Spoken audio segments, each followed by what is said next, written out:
I got started in the music industry maybe just out of necessity. I was writing songs and I could never remember the songs that I was writing. I feel like every guitarist kind of goes through that. They come up with something they really like and then the next day they're like, man, I had this great riff, but I can't remember it.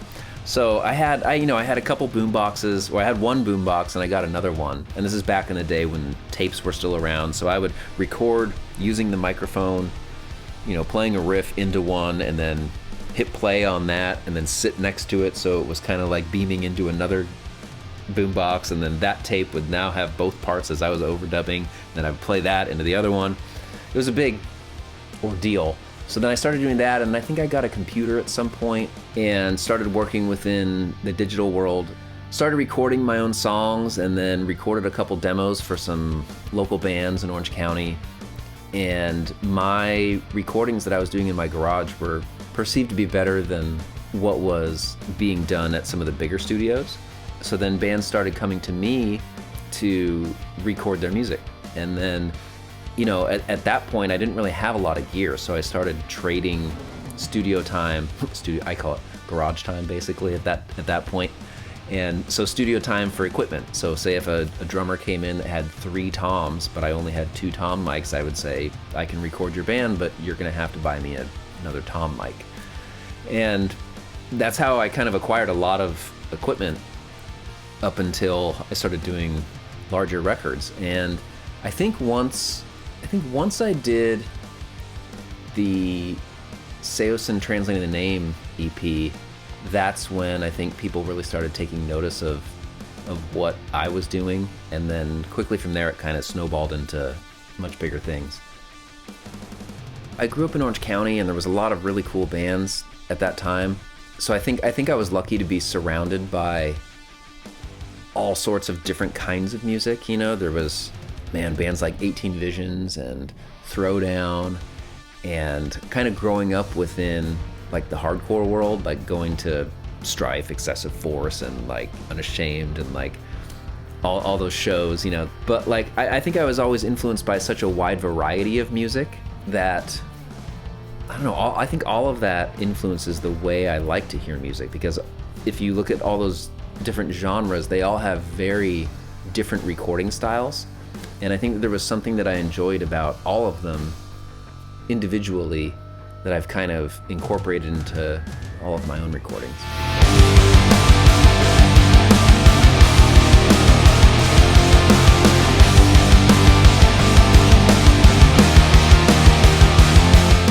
I think as a guitarist, I was always trying to figure out how to make my crummy little riff sound better than what it really was, and I think we're all still doing that now, 20 years later.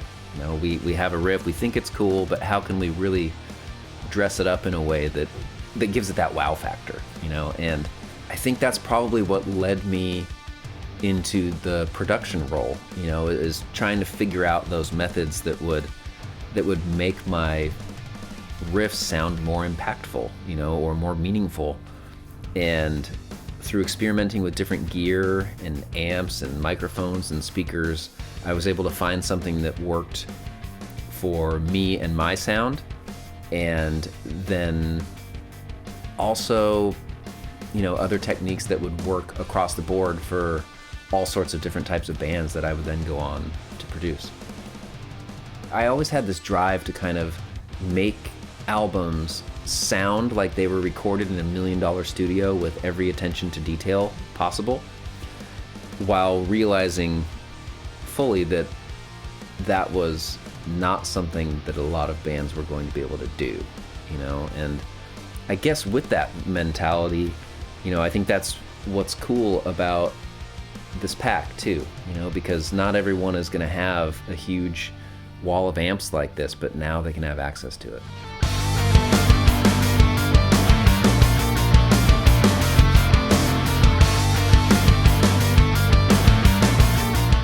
In this pack, you're going to find it's got rock sounds that are going to work for everything, and then it's also got some really heavy stuff on the extremes, and it's got some really clean stuff on the other extreme.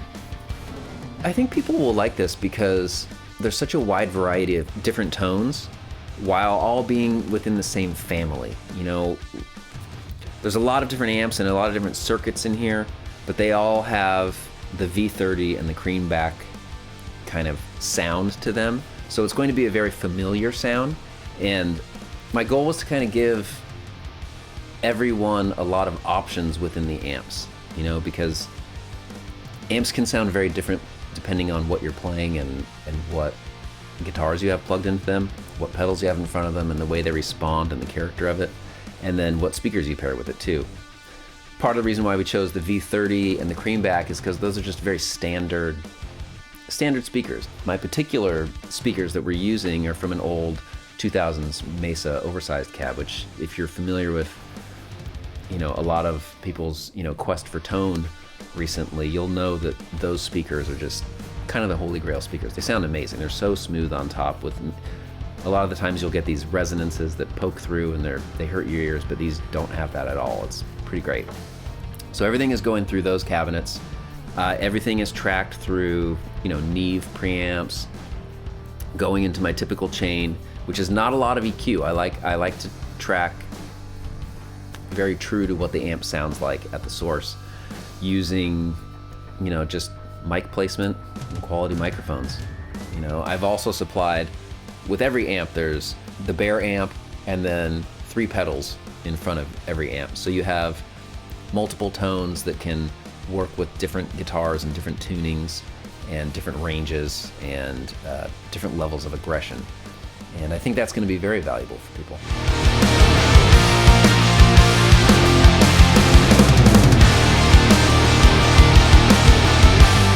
I think something that's unique about the tones in this pack is they're my amps, and almost all of my amps have been modified in some small way, just changing slight different values of the components to make them special and unique and to respond more the way that I want them to respond.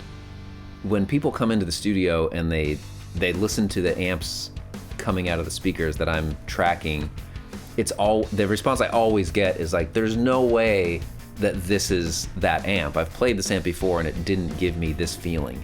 And it's just these little small mods that I've been doing over the years with my amp tech, and we have these sounds pretty dialed in and they just feel great to play. They sound great recorded, and they range from an uber clean that just won't break up to a slightly pushed clean, more in the vein of like an emo, kind of like Moose Blood kind of vibe, and then moving into kind of like more of the 800s, and then into, I have like a custom prototype amp called the Otis that we took a trace of that, which is kind of a hybrid between an 800 and a 5150. And then from there, I'd say we've got the 1987X Plexi that's been modded. The 800 has been modded. So yeah, we've got that. We've got, of course, I have the Triamp that was used on our the Seosin self-titled album, as well as the Black EP for Seosin, and a lot of recordings I did around that era. That was the amp I used, and it's still the exact same amp. So that's pretty cool. Like I said, a lot of these amps have been modified, and you just can't, no one else has these amps. So, to be able to kind of give that to people and let them choose which amp is best for them on their recordings is pretty cool, I think.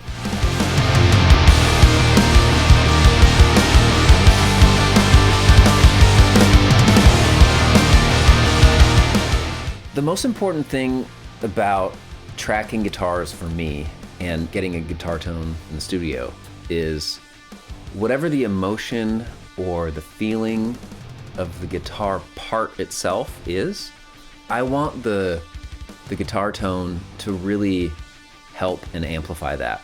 And I guess by that I mean, if the guitarist is playing an angry, aggressive, or frustrated riff, I want it to feel angry and frustrated when I'm hearing it back. I don't want to have to rely on the lyrics for how I should feel when I hear the music. I want the riff to tell me how to feel. And if it's a sad part, I want it to feel a little more fragile and broken. My goal as the producer or the engineer is to make that part be the most expressive as it can be. So I guess if I had to say what's the most important thing, it's about pairing the right riff with the right performance, with the right guitar, the entire process really, everything that's between the actual guitar and the speaker as it comes out as you hear it, is that it has to really support the mood and the feeling of the riff and the song. So whatever gets me there, that's what I'm looking for. And sometimes I'll go through all 20 guitars before we find the right guitar to play it on. You know, maybe it's playing something with like some slightly lighter strings so that there's some arcing going on, or it's a slightly out of tune. If the part has to be perfect, we'll move to a different guitar, or you know, the character of the distortion. There's so many things that I think us as artists are influenced and affected by, and I don't know, to me it's very important to get those right. So if I had to really sum it up, it's all about capturing the emotion and the impact of how that riff hits you.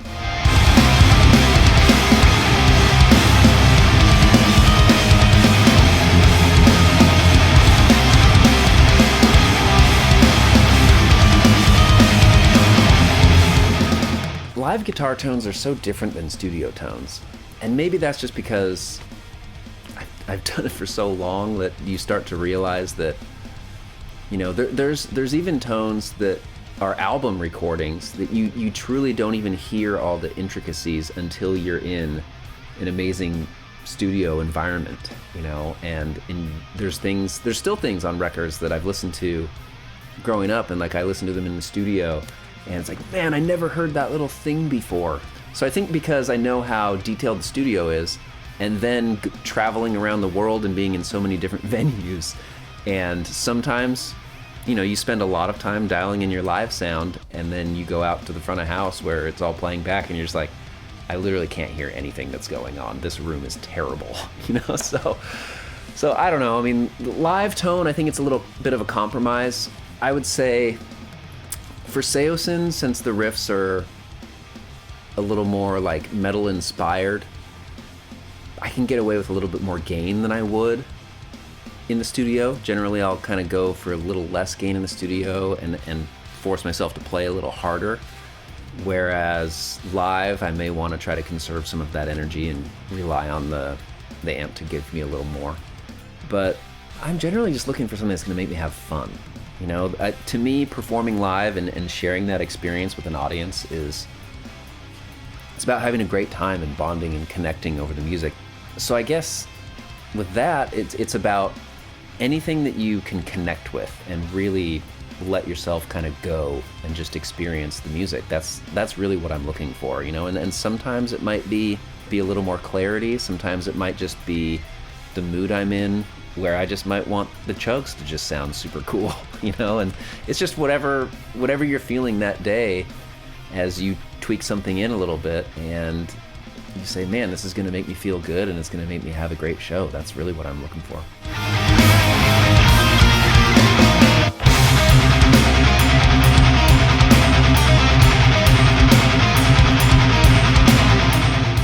I'd be lying if I said Seosin hasn't influenced my production career.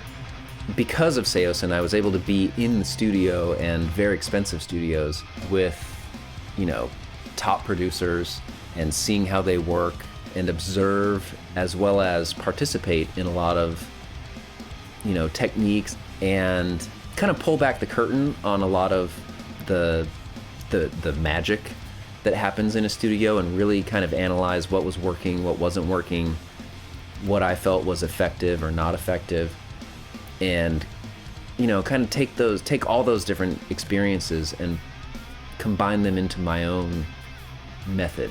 So yeah, I think it did influence me. I think the thing that's distinct about my tones is I'm very much in the modern production world.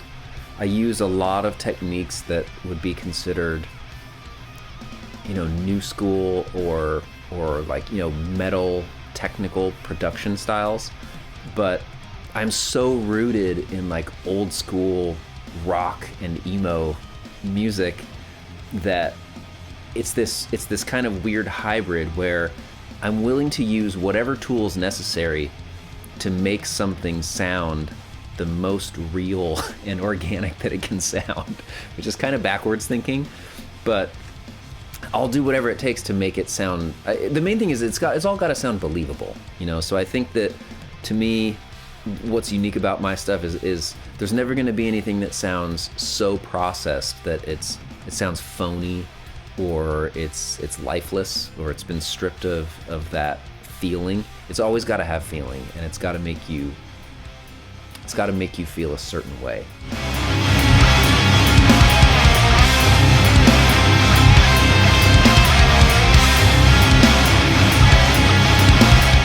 You know, I think one of the things that drew me to STL Tones is, you know, as a producer now, like in, 2022, or it's just, things are moving so fast now. So having something like this, that's my tones that I've already dialed in, and being able to just put these on to a DI and know that they're going to be at a level that I need them to be at is really great, because now I don't have to spend, you know, you figure with guitars that are quad tracked, if you have a 5-minute song, that's 20 minutes that you're just sitting there recording guitars in, one after the other. And it's a lot of time. I could be using that time to automate a vocal or dial in a crucial delay or filter of some part. I think one of the coolest things about having all of the amps being traced by STL is just purely documenting them. I looked at this opportunity to kind of catalog a lot of my amps, and let's just say, like, if these amps were to blow up in a fire tomorrow and I had to reamp something, I could do it. You know, I have these amps documented the way that I like to use them. One of my favorite features of ToneHub is just being able to quickly scroll through the presets.